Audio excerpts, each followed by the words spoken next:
I want to talk about an interesting experience that I had. What's going on here? It's like strange, strange parting. Anyway, yeah, it's not gonna fix it.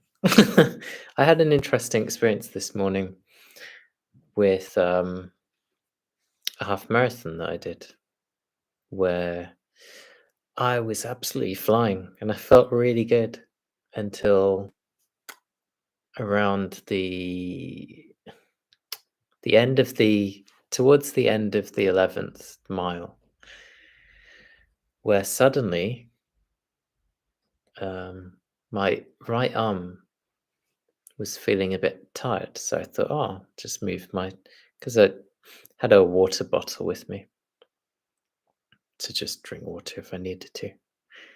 And, yeah, my right arm just suddenly felt quite heavy. And I thought, "Okay, I'll change to my left arm." And my right arm felt a pins and needles sensation, and I thought, "Hmm, maybe I can shake this off."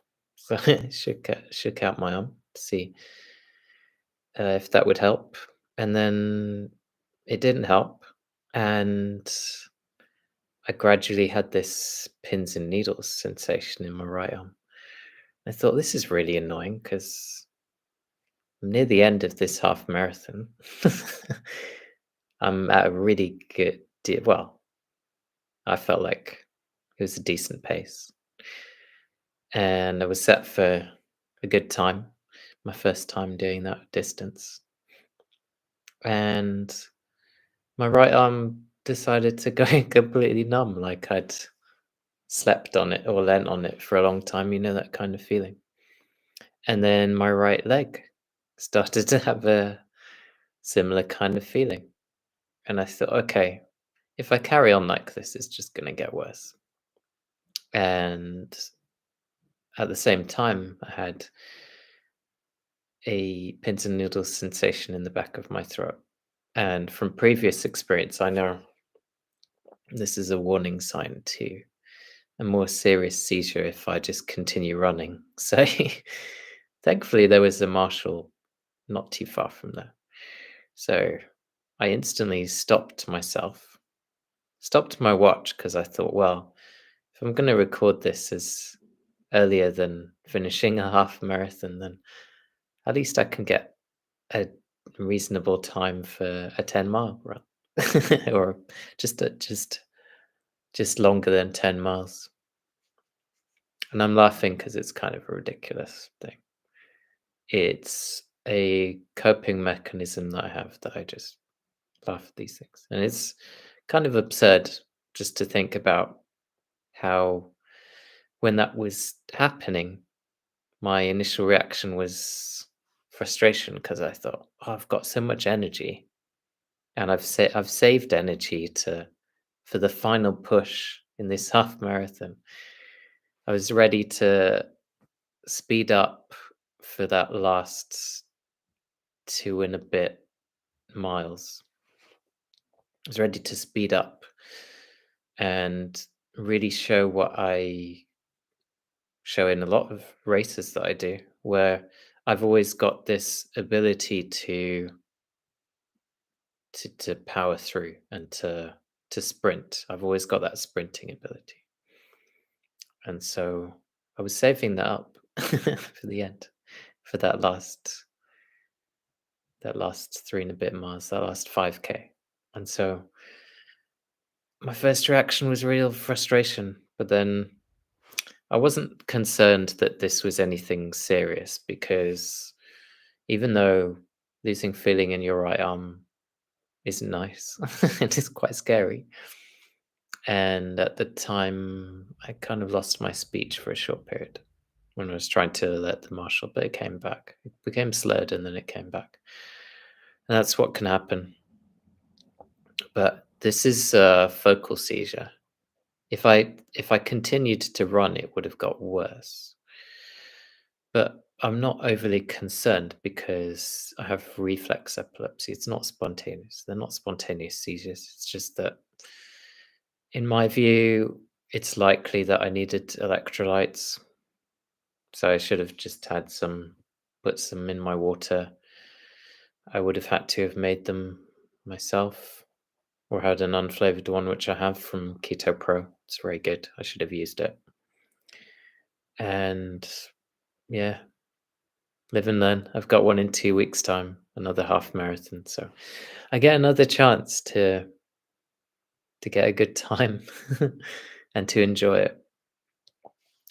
And I see this as a humbling experience. I'm glad it happened because it puts things into perspective, and I'm super fit. I'm still super fit and super healthy. And that's nice to feel because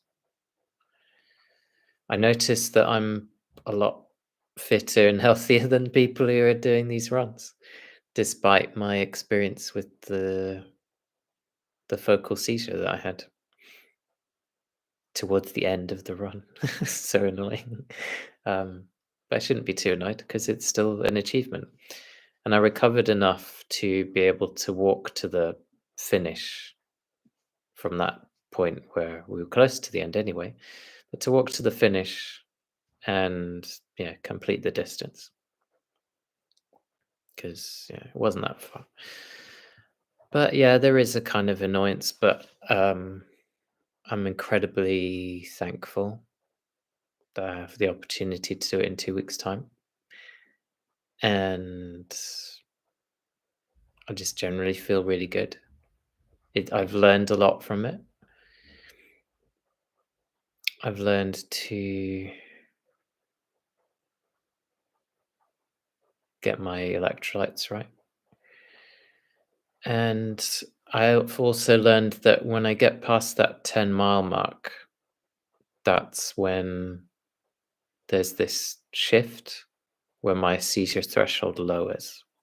It's really interesting to learn about because, as you know, I run in a state of ketosis, and I feel like that's not only protective, but it's neuroprotective, but it's also a really efficient fuel source.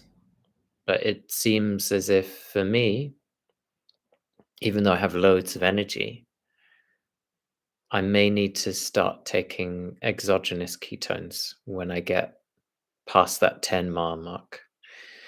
And that will be useful for when I do a full marathon next year, because that's what I'm aiming to do. So yeah, I'm not concerned that this happened.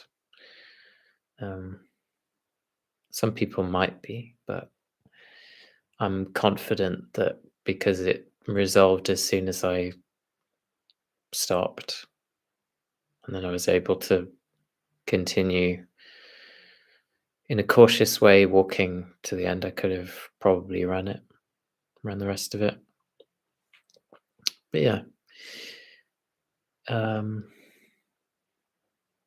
it's somewhat frustrating if you compare with others because I was in quite a fast group of runners, and that always makes you feel like, yeah, this is good. But I know my ability, and what I know what I'm capable of. So it's not. Is it really important if other people are acknowledging that, or if you're doing it for attention from other people? No, it's not. What matters is that you give your best and do all you can, given the circumstances that you're dealt with. And I'm pretty sure I was the only one in that field who has this history of brain cancer. So I won in my category. I do think sometimes with these runs, it would be great if you could have um, disability categories.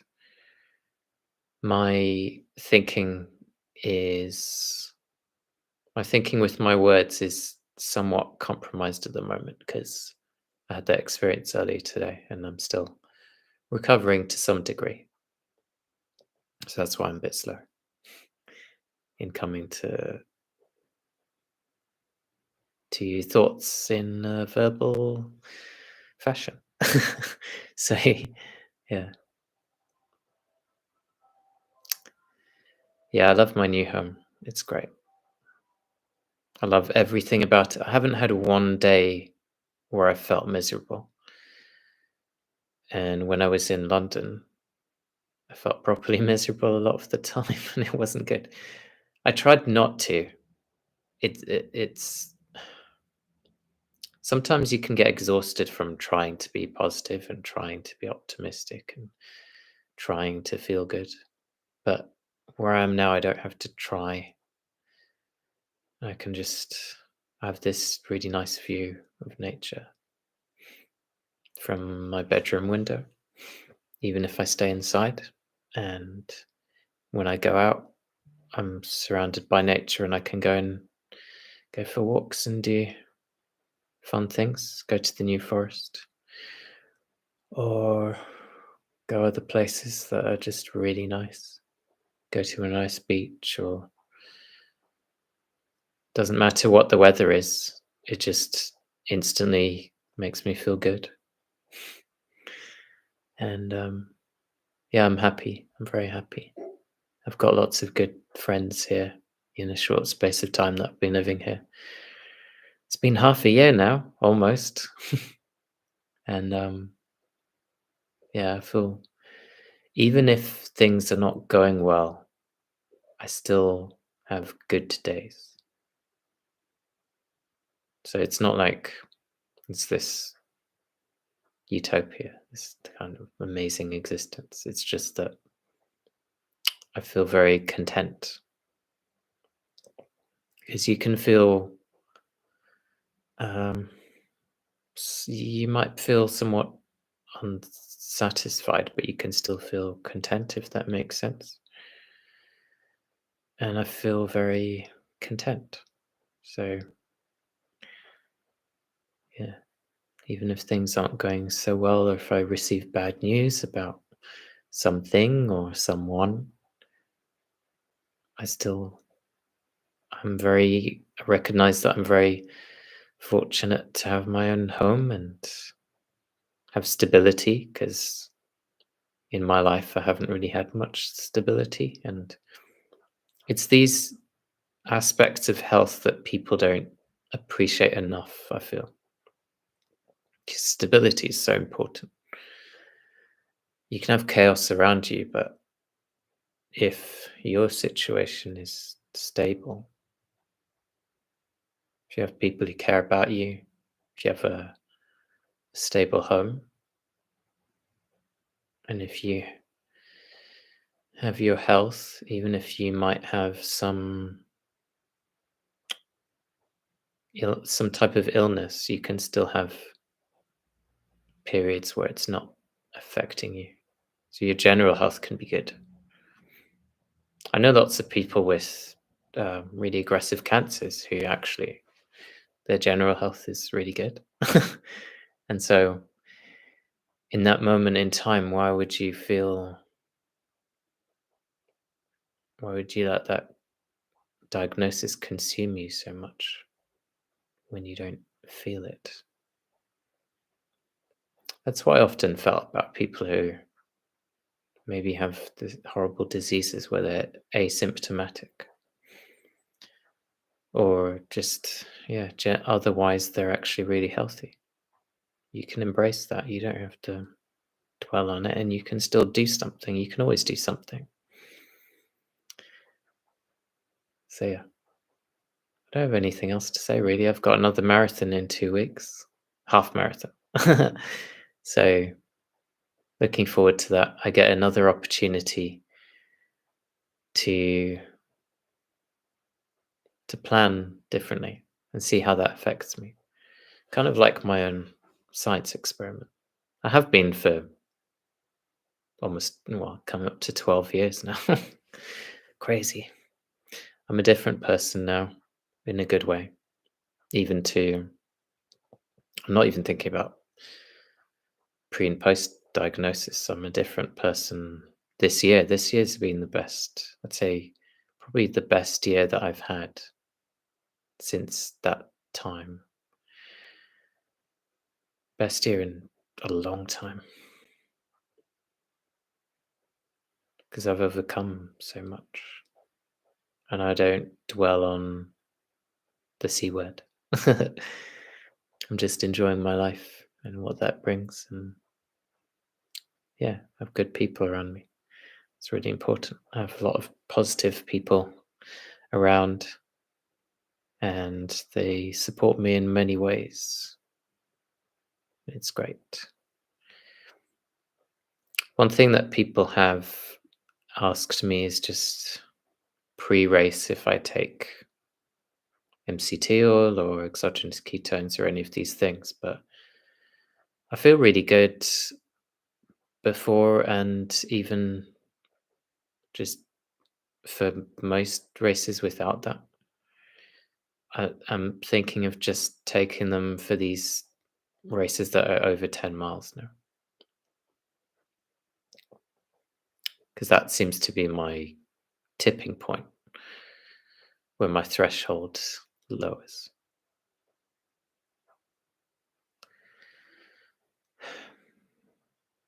But at the moment, I'm just a bit tired. I had some lamb. That was really nice.